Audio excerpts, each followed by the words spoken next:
C'est là où l'agriculture devient vraiment très intéressante et très riche. Et c'est un véritable travail d'ingénieur. Moi qui étais ingénieur en microélectronique avant, je peux dire que dans ce type d'agriculture, on est vraiment ingénieur. C'est impressionnant.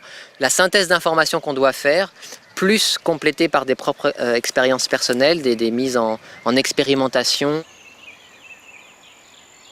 C'est très marrant parce que ce bourdon, il est en train d'utiliser une plante qui est l'ennemi numéro 1 des agriculteurs. C'est le rumex.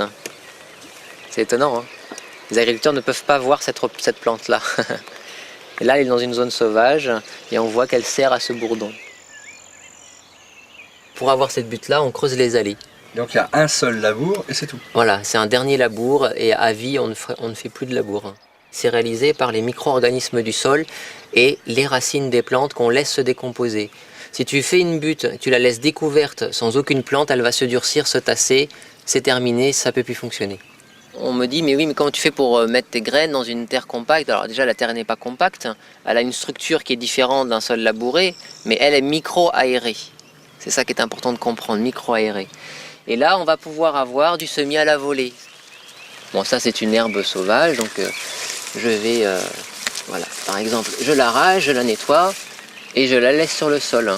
Et alors ce qui est fantastique, c'est que cette herbe-là, alors elle prenait la place d'un légume, c'est pour ça que je l'arrache, mais je les arrache pas toutes puisqu'elles font partie de la biodiversité. Donc quand elles sont pas en surnombre, eh bien je peux en laisser. Par contre, j'en laisse jamais grainer, sinon j'aurais en semence ces herbes-là, quoi. Elle a capté du carbone de l'air, ainsi qu'un peu d'azote qu'elle a été chopée d'autres plantes qui, elles, lui ont donné. Donc les légumineuses donnent de l'azote, et celle-ci en a profité un petit peu. Eh bien, quand je vais la mettre sur le sol, d'une part, je retourne les minéraux au sol, et d'autre part, ça va continuer à nourrir, à faire vivre la vie du sol. Donc je la laisse sur le sol. Elle ne nuit à personne, au contraire.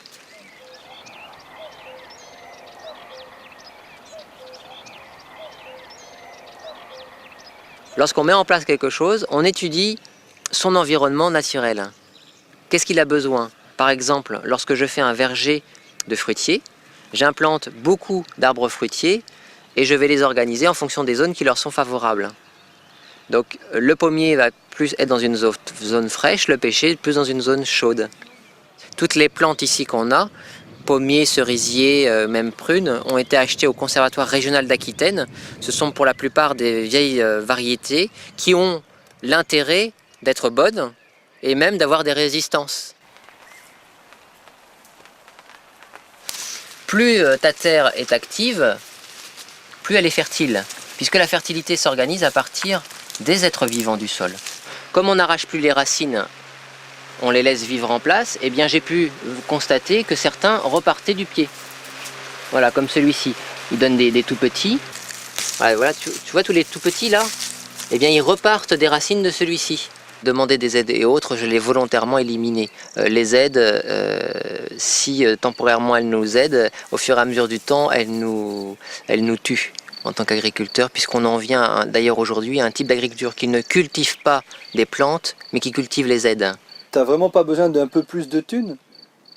Si, bien sûr, mais moi j'ai envie de vivre de mon métier.